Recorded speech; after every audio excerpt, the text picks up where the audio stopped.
93. Are you going to bingo? Yeah, I'm defo gonna bingo. Join the fun at Sun Bingo. Are you going to bingo? People's Postcode Lottery's big spring win is back. Yes, in the April draws, you and your neighbours could win a share of £25.4 million! Own or rent, if your door is in the draw, you're in with a chance to win. Could your door be a winning one? Sign up before midnight on the 31st of March. A share of £25.4 million must be won. So, Is your door in the draw? Family life. It's made of ups and downs and those little moments. But should the unthinkable happen to you? Life insurance from Legal & General can help look after monthly bills, the roof over their heads, childcare costs, and most importantly, your family. Because no one protects more families in the UK than us. Premiums start from £5 a month and they never rise. Plus there's a £100 gift card after you apply. Legal & General. Ensure life goes on.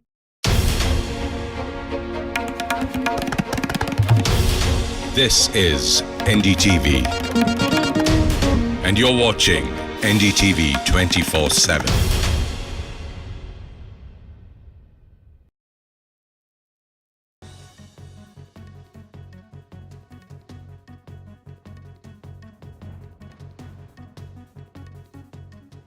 Hello and welcome to this Tuesday edition of the World Report with me, Arjun, Samar, Mahendran.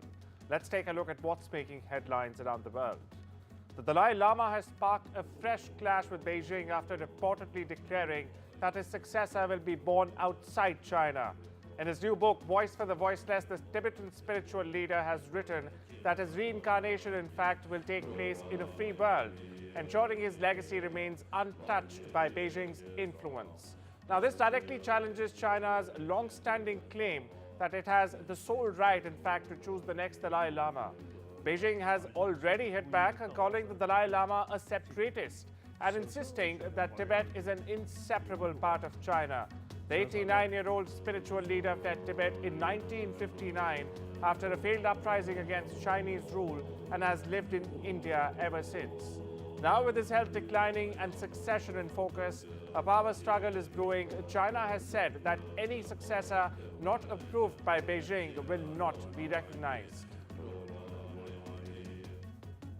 In a major escalation, Ukraine launched its largest drone attack on Moscow, killing one person and injuring at least 3 others. This is according to prelim reports. Russian officials say 91 drones targeted Moscow, forcing flight suspensions at the city's airports. Russia claims its air defenses intercepted 337 drones in all, including 126 in Kirsk, where Ukrainian forces have in fact been retreating. Now, the attack coincides with upcoming US-Ukraine talks in Saudi over potential peace negotiations. Moscow, meanwhile, remains on high alert following the massive drone assault.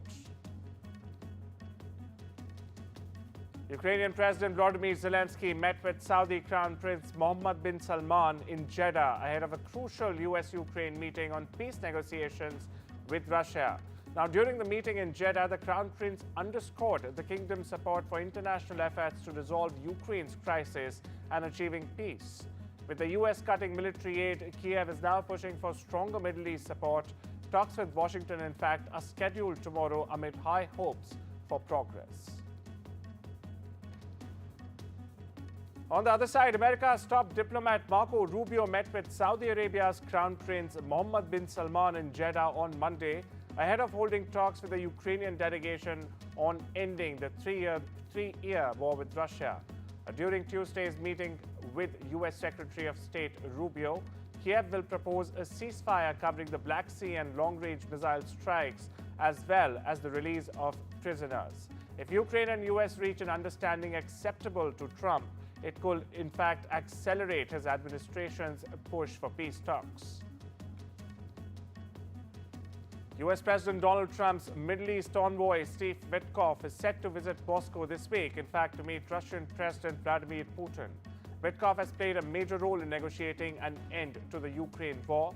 Now, this visit comes amid rising speculation about a potential peace framework, with Trump aiming to ease U.S.-Russia relations.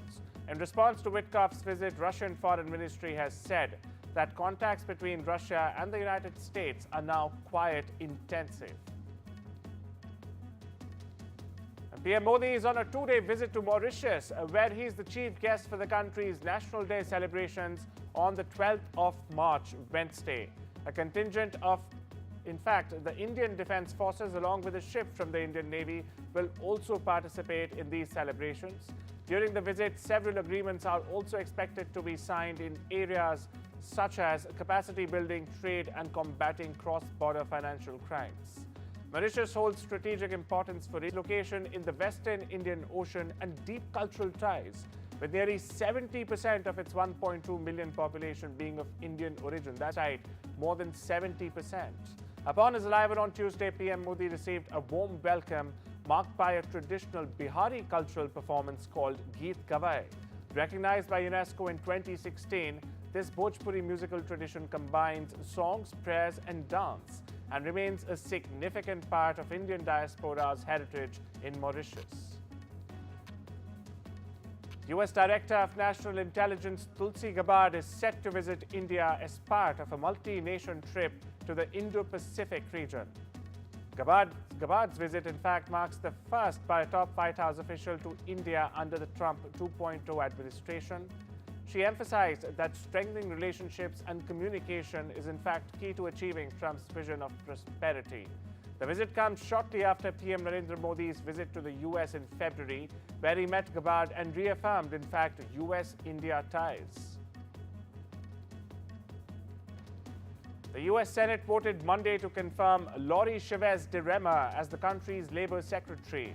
It is a cabinet position that puts her in charge of enforcing federally mandated worker rights and protections at a time when the White House is trying to eliminate thousands of government employees.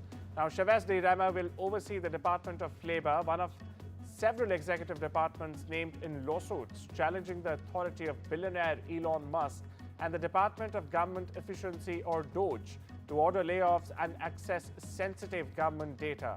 The Labour Department had nearly 16,000 full-time employees and a proposed budget of $13.9 billion for fiscal year 2025. Some of its vast responsibilities include, in fact, reporting the U.S. unemployment rate, regulating workplace health and safety standards, investigating minimum wage, child labour and overtime pay disputes, and applying laws on union organizing and unlawful terminations as well. The U.S. Agriculture Department has cancelled over $1 billion in federal funding that allowed schools and food banks to, in fact, purchase food from local farms. Now, the funding was part of two programs, the Local Food for Schools Cooperative Agreement and the Local Food Purchase Assistance, both of which have now been terminated. Around $660 million that schools expected for 2025 have been axed, impacting over 40 states. Now, critics have said that instead they've warned that this move could hurt local farmers and increase food insecurity. Meanwhile, Massachusetts Governor Maura Healey, a Democrat, herself castigated the administration for the decision. Government Healey said in a statement, Donald Trump and Elon Musk have declared that feeding children and supporting local farmers are no longer priorities.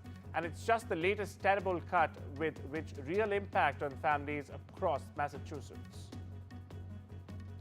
Several hundred students have blocked the entrance to the public TV station RTS in Belgrade, blowing whistles and sounding horns late Monday as a part of ongoing protests in Serbia that have in fact gripped the country for the past 4 months.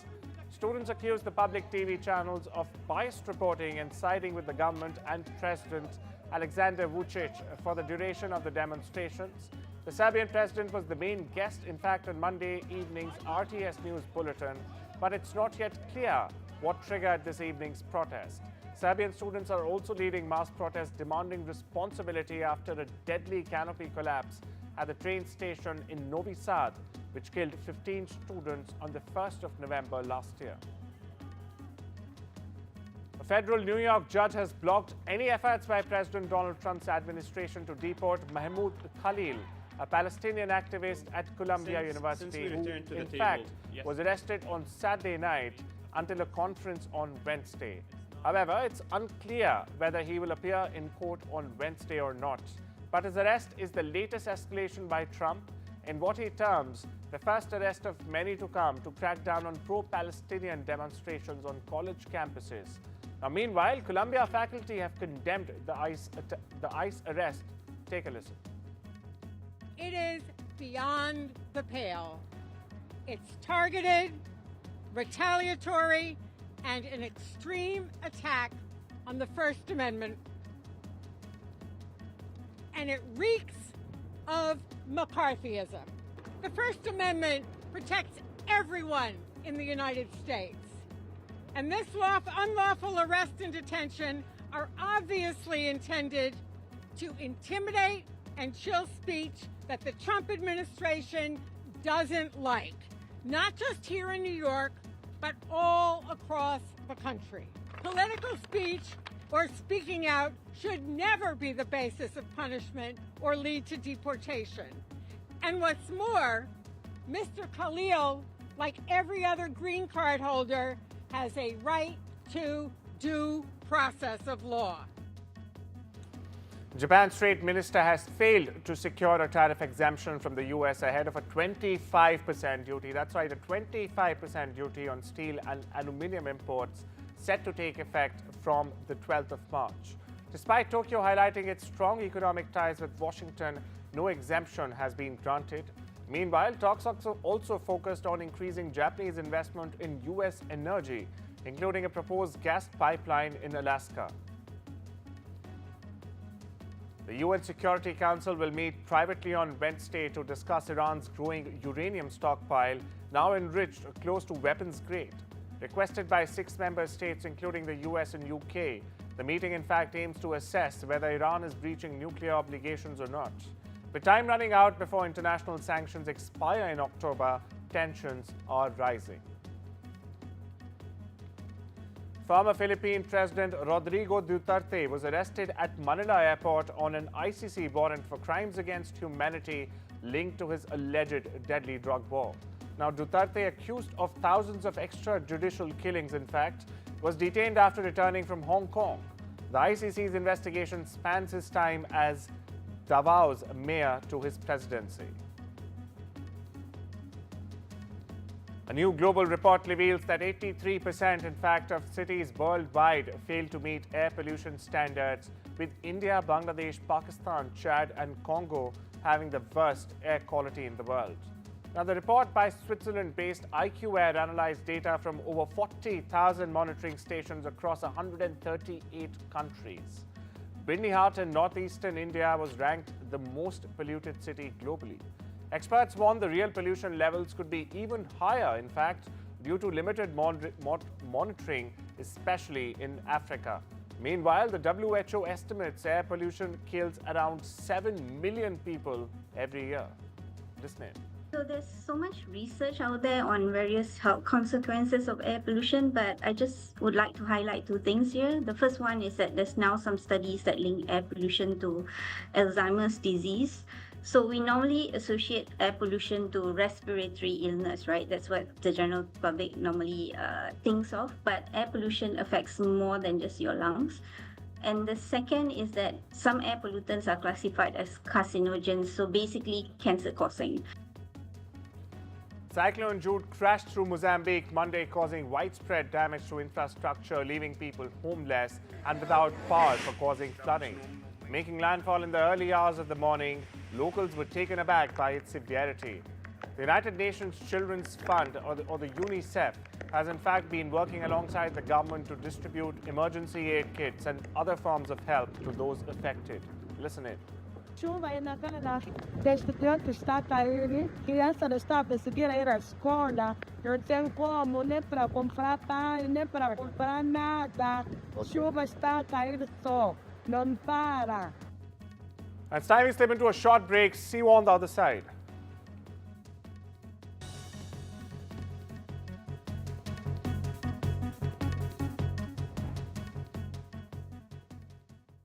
If you won't do it for you, do it for your grandchild, who's mad you didn't hear her joke. Book a free hearing test at bootshearingcare.com. Transform hard chairs and surfaces into comfy seats with Soft Sitter from JML. The lightweight and portable gel cushion that helps provide all-day comfort and support no matter where you sit. Its clever hexagonal honeycomb construction cushions, distributes and supports your weight. And its breathable design allows air to circulate, helping to keep you cool. Perfect for all types of seats. Or as a kneeling pad. Get the comfort and support you need with SoftSitter. Only $14.99 from Asda, Boots, Morrisons, Tesco and JMLDirect.com. The war in Ukraine continues to put children in terrible danger. Homes, schools and hospitals have been destroyed, energy supplies cut off. Families are still displaced from their homes, now facing a harsh winter without warm clothes, fuel and shelter. To find out how you can help, search UNICEF Ukraine online or text WINTER to 84901. In my years reporting on war, I've seen its impact on children, but I've seen how UNICEF makes a difference day by day. UNICEF is providing warm clothes, boots and blankets to keep children and babies warm, and generators and fuel to help power vital services. £32 could help provide warm winter clothes for a baby or young child. Search UNICEF Ukraine or text WINTER to 84901 and help make a difference for children today. Someone's happy. Get that lucky cow feeling with luckycowbingo.com/bingo, the site that's bursting with beautiful bingo games. 75 ball bingo, even 90 ball bingo. Fill your bingo boots today. Get that lucky cow feeling at luckycowbingo.com/bingo or download the Lucky Cow Android app from the Play Store. Who do I trust for business insurance?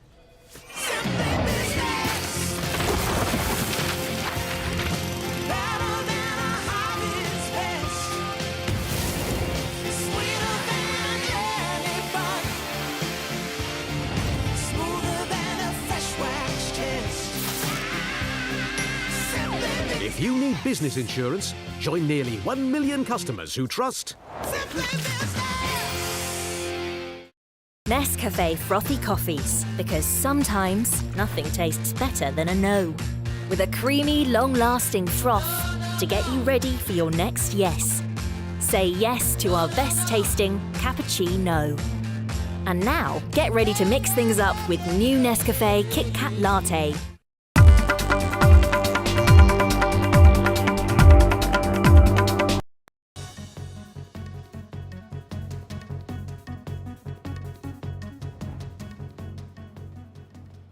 Welcome back. You're watching the World Report on NDTV. US stock markets cratered on Monday with investors fearful that the economy could be headed, in fact, into a recession. Now, why is this a big deal? Because this could put new pressures on consumer confidence and the Trump administration, all just days ahead of a possible government shutdown. Wall Street's worst day of 2025 came as Chinese tariffs on American goods took effect and Ontario added a 25% surcharge on its energy exports to 3 states of the US. Tesla CEO Elon Musk admitted struggling to balance his Tesla leadership and role in the Trump administration as the EV sales shares dropped 15%, wiping out $130 billion in market value. Investors fear Musk's involvement in Trump's government is impacting his business focus. The sharp decline erased gains from Tesla's post-election rally. U.S. Transportation Secretary Sean Duffy will visit Boeing's factory in Renton, Washington to review, in fact, the company's safety standards after recent mishaps.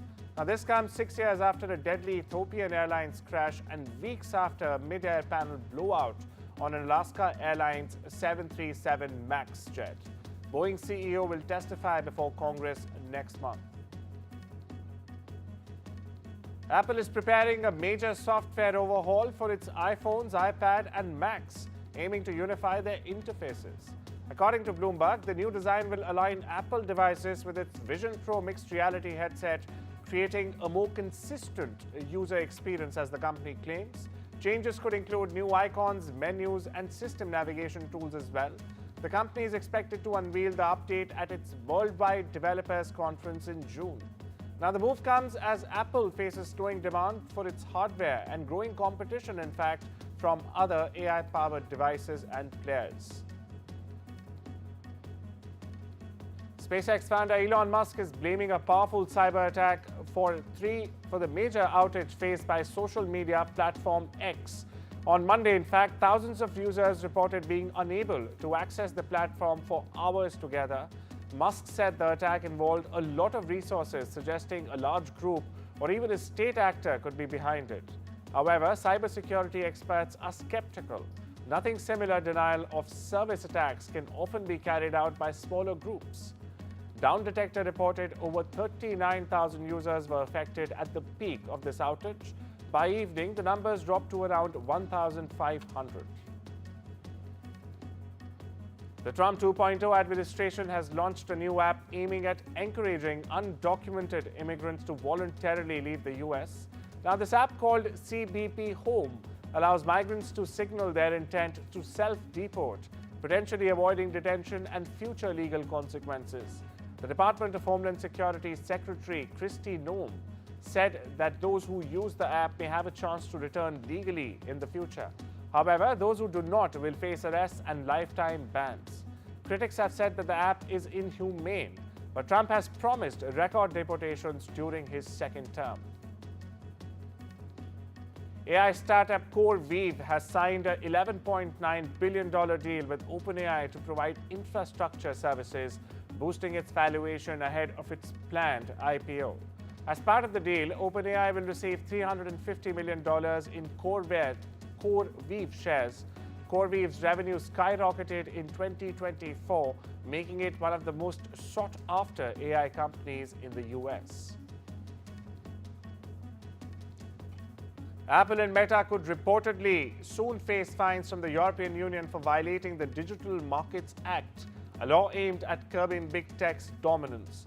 The EU began investigating both companies last year for possible non-compliance with the act.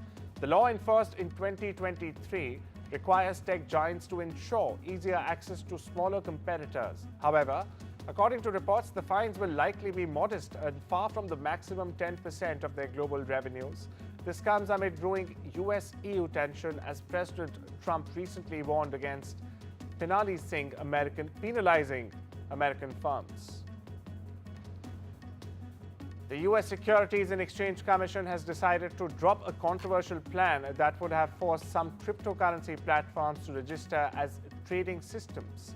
Acting SEC Chief Mark Uyeda says the proposal made in 2022 was initially aimed at regulating the US Treasury market, but was later expanded to include cryptocurrencies as well. Now, Uyeda called it a mistake and has directed the staff to scrap the plan altogether. The move comes as the Trump administration signals a softer stance on crypto's tougher rules. 7 medical professionals who treated Argentine football legend Diego Maradona before his death are now facing trial for homicide. Now, the case beginning today in Bureau's Aries centers around allegations of medical negligence. Prosecutors claim the doctors failed to provide proper care, ultimately leading to Maradona's death in 2020, just weeks after a brain surgery. The defendants, meanwhile, include Maradona's brain surgeon, psychiatrist, and nurses, all of whom deny any wrongdoing. If convicted, they could face up to 25 years in prison. AP reporter Isabel Debray brings you more. Take a look. A homicide trial relating to the death of soccer legend Diego Maradona is now getting underway outside of Argentina's capital of Buenos Aires. On trial are members of the medical team that was looking after Maradona in the weeks leading up to November 25th, 2020, when the soccer star at the age of 60 died of cardiac arrest while recovering from brain surgery. Although Maradona was known to have struggled for many years with alcohol and drug addictions as well as various health problems, the prosecution ultimately concluded that the doctors who were responsible for his care were negligent and said that his death could have been avoided. The 7 that are standing trial include his neurosurgeon, his psychiatrist, psychologist, and nurses, and they all deny any wrongdoing, saying instead that Maradona was a difficult patient that did not allow himself to be treated. The trial is expected to last several months. Australia is unlikely to bid for the 2030 Commonwealth Games, citing the proximity to the 2032 Brisbane Olympics. The Australian Commonwealth Games Association has said that hosting another major event just 2 years apart would be commercially challenging for the country. The land down under has in fact already hosted the Games twice this century, and with escalating costs, the focus is now entirely on the Olympics. Meanwhile, the 2026 Games will take place in Glasgow after Victoria pulled out due to high expenses.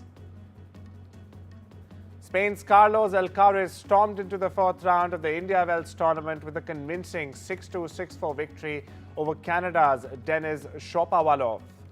Alcaraz is aiming, in fact, for his third consecutive title at Indian Wells, a feat only achieved by Roger Federer and Novak Djokovic. Up next, Alcaraz will face either Grigor Dimitrov or Gael Monfils, while world number one Aryna Sabalenka also advanced with a dominant straight-set win. French luxury fashion house Pierre Cardin show a new take on space-age designs at the Paris Fashion Week Monday evening. The Fall-Winter 2025 collection from CEO and Artistic Director Rodrigo Basilicati Cardin celebrated the futuristic heritage, bold creativity and innovative spirit of the house.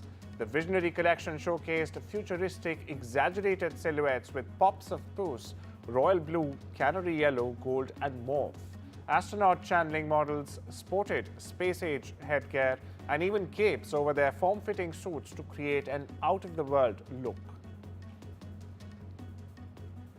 Robert Redford returned to acting after 6 years for a cameo in the acclaimed TV series Dark Winds Sunday.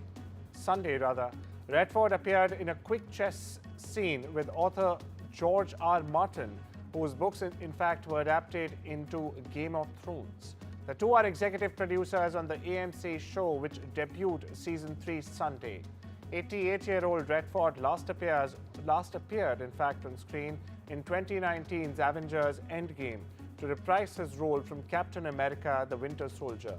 In 2018, he publicly announced he was retired from acting, but then said he regretted making the definitive statement because you never know. Toni Collette surprised fans at the screening of a breakout film, Muriel's Wedding, on Friday. The Australian actor danced to ABBA before introducing a 1994 romantic comedy at the Glasgow Film Festival. She shared her memories of making the film when she was 21 years old, stood next to the festival director, Alison Gardner, who's retiring. The Glasgow Film Festival concluded on Sunday. Well, that's all we have for you today. Take care and have a wonderful Tuesday.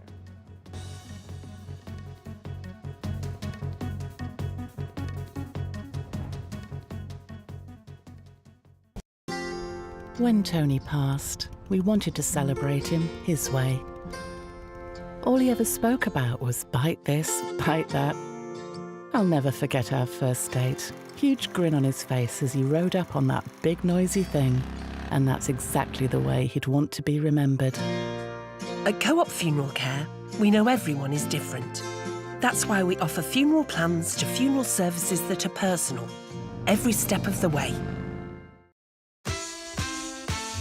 Find a pet-friendly Italian restaurant with outdoor seating nearby and text it to Luca. Find it real quick. Send it to the click. The place is sick. Get your Samsung Galaxy S25 Ultra with Galaxy AI and save up to £744 when you trade in a Samsung Galaxy S23 Ultra on 3. Life needs a big network. Visit bingoaliens.com/bingo for a cosmic range of bingo games, taking bingo to another dimension at bingoaliens.com/bingo. Don't you have Watchdog Lock? No! What's that? Don't be a victim, yeah. Get Watchdogs, 3-star solid secure diamond locks. They are anti-pick, anti-snap, anti-bar. बोले तो fully anti-chore. जब तक जोड़ेंगे नहीं, तब तक छोड़ेंगे.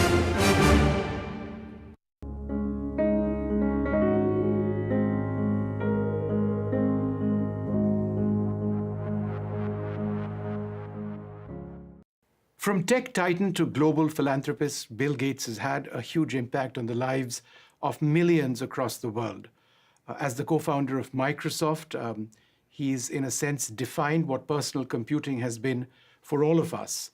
The vision that he had of the personal computer way back in the 70s and its evolution and the transformation of Microsoft has been fundamental in terms of tech, in terms of IT, in terms of the entire sector. And it's time now for Mr. Gates to pen his thoughts down, which is why he's come out with this. This is the first of 3 books. It's called Source Code, My Beginnings, and it's my great privilege to be over here in Palm Springs, in California, to speak about this. Thank you, and I'm delighted to be over here, fly all the way across the world, and I've had a chance to really go through this book. It's very, very interesting. Thank you. One of the primary themes which I found throughout the book has to do with your own intensity. The fact that you've always been driven. I mean, we know that as a fact, but we perhaps didn't know about the extent to which you were focused. And you write, for example, and I quote, "Like one of those watertight hatches on a submarine, I could shut out the rest of the world. Driven by the sense of responsibility I felt for Microsoft, I had closed the hatch door and locked the wheel. No girlfriend, no hobbies. My social life centered around Paul, Rick, and the people we worked with. It was the one way I knew to stay ahead." Could you tell us about how your focus ultimately resulted in you being the Bill Gates we know today? Well, part of my makeup, even from a young age, was that if something was fascinated, I could really dig in on it. So, learning to play cards with my grandmother, having books read to me, reading books, and mathematics early on fascinated me, and so I went into depth. But then I took that to a new level when I started Microsoft, because I knew, there'd be other people